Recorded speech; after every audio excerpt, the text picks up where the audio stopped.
Hey guys, I hope you're having a fantastic day. Thank you so much for joining us. This is Sadie Rose for anybody who doesn't know. So yesterday I went into my portal to email my rheumatologist just to catch her up with some stuff.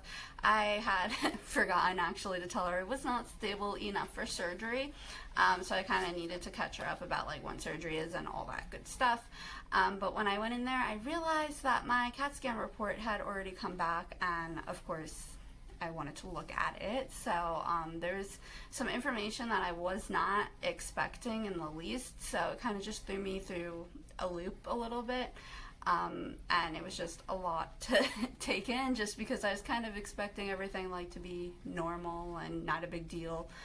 There being able to see stuff but nothing like significant, you know, but there were some significant things seen. I have the report. I'm not going to read it word for word for y'all, but it's just here because I have terrible memory, as you guys know. So we're going to start, I guess, with my colon. So there's questionable irregular wall thickening involving the ascending colon, and I don't know why they say endoscope should be done, because I believe they mean a colonoscopy. Because if it's the colon, upper endoscopy is not going to help. So somebody made a mistake with that. And then this one really threw me through a loop. I have lung inflammation. I'm honestly not positive what like that's linked to, which underlying disease is that. Is this an issue for surgery? I'm thinking it's not going to be, but they might have to take extra precautions. So I am going to be bringing this report with me when I see my primary care physician. I already did discuss it with my home health care nurse when she was here earlier, when she accessed me. And of course they had tons of information about the tumor. It is recorded that this is not consistent with a benign lesion. So basically, y'all, that means that this is likely cancer. It does say in the report a couple times that the cells, half the cells are like normal cells, and then the other half look to be consistent with cancerous cells. So I did mention that in a previous video. Like, it's just a feeling I've had, B, from my own research, C, from what physicians have told me.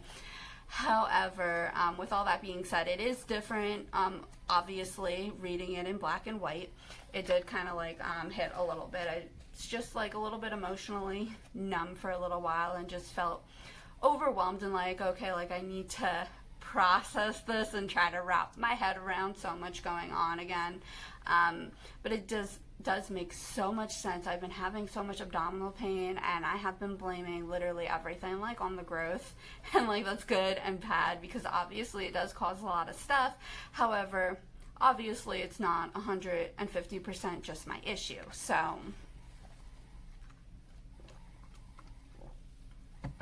with that being said, this report had been sent up to, well, hold on. Let me back up 2 seconds and then finish that thought.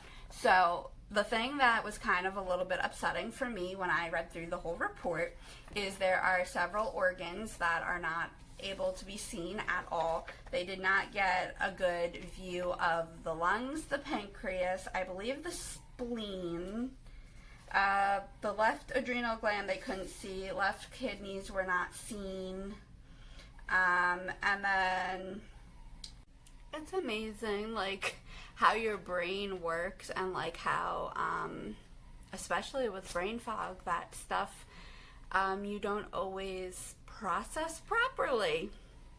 As I was looking over the report, just glancing over it like to see what other organs they had trouble seeing, apparently I didn't finish reading the report because it says there's a small growth also seen in my bladder, which didn't realize until a few seconds ago. So I don't really know what a lot of this means, like what steps need to be taken. I don't necessarily know what illness it's related to. Obviously, with an extra little growth, that's explaining though a lot. People, I've been complaining about a lot of bladder pain and just pain in general. So that would explain obviously a lot. And then something else that was really interesting, which I have a feeling I know where it comes from, is I have significant backup of stool, which I know some people TMI, not TMI to me, because there's no such thing as TMI with chronic illness. You kind of have to learn to be open about everything with everybody, it feels like.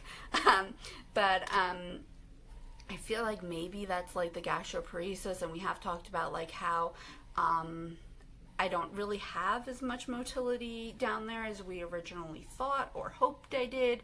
And honestly, I would love to be like, oh, it's this medicine or that medicine or something easy, you know what I mean? But I also know that that would be me lying, especially to myself here, because I've dealt with significant backups before when I've gone like 30, 40 times a day.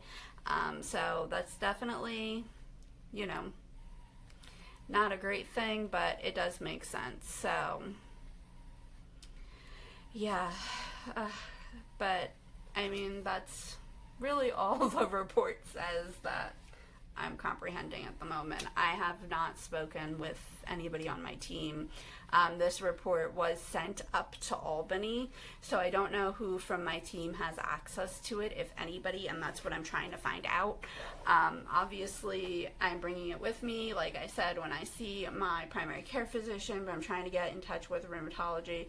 This way we can go over it as well. I just kind of want all hands on deck, everybody on board and working together. This does explain more of, you know, all the pain and all the symptoms and breathing issues, and even though like the lung inflammation is mild, it does definitely cause some issues. So there's obviously still a ton going on. I'm still processing it all. I think though, like overall, like I'm doing okay. I'm not like super overwhelmed or anything. So we're doing the best we can, and you know, just hoping that I am stable enough still for surgery. I do need to have my coronavirus test done, which I expect like anybody else, because that's protocol before any procedure, which I think is a good thing, because you don't want to go under anesthesia with something like that. That would just be a disaster. Yeah, so that is the CT update, and I'll let you all know when we know more about what's going on. So though, if y'all don't mind, just keep my family in prayer. It's a lot for, I feel like, them more so to process at times, which I know is like really funny, but like it's different like when it's you going through it versus I feel like a child. I feel like when it's your child, it's just a lot harder. So just prayers for them all. Like, you know, it's a lot to take in, obviously. So thank you.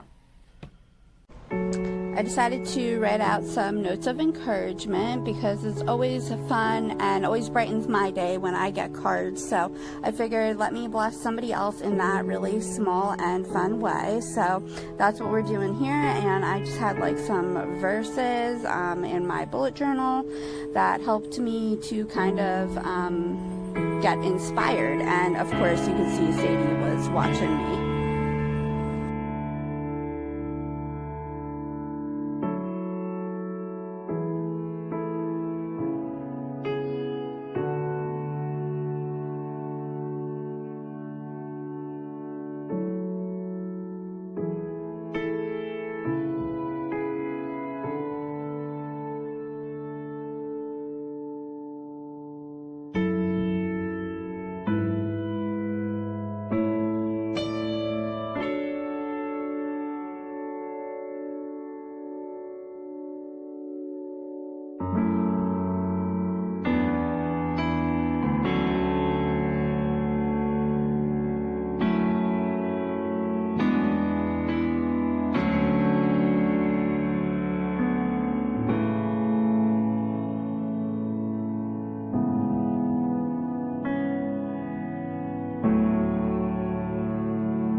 have some stuff to finish for Bible study, and I have some stuff to prepare to finish getting ready for the meeting that I'm helping out with, and I'm excited about that.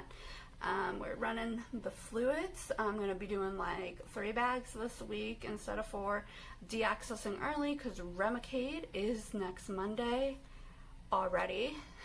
Remicade is Monday, and then Thursday is Xolair, so hopefully I will be in the best possible position for surgery, and it just happened that way, you know, that like things lined up like perfectly for me to get both treatments beforehand. So I'm super thankful and blessed and really happy about that.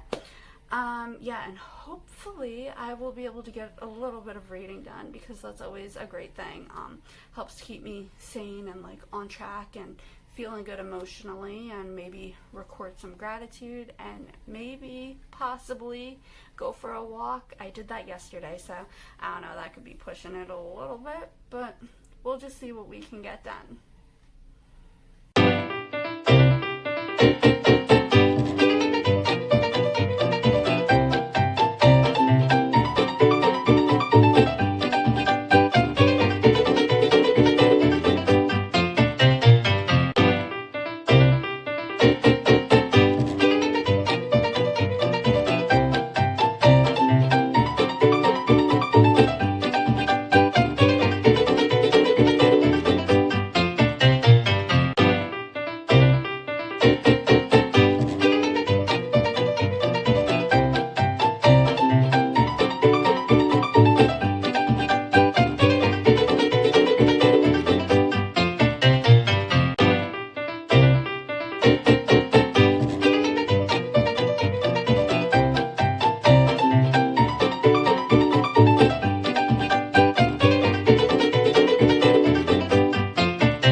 Yeah.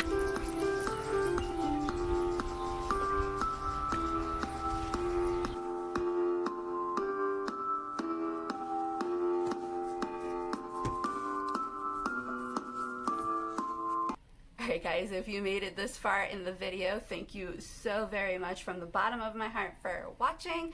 I hope you guys have a fantastic day. Don't forget to hit that like button and the subscribe button, and we'll see you soon.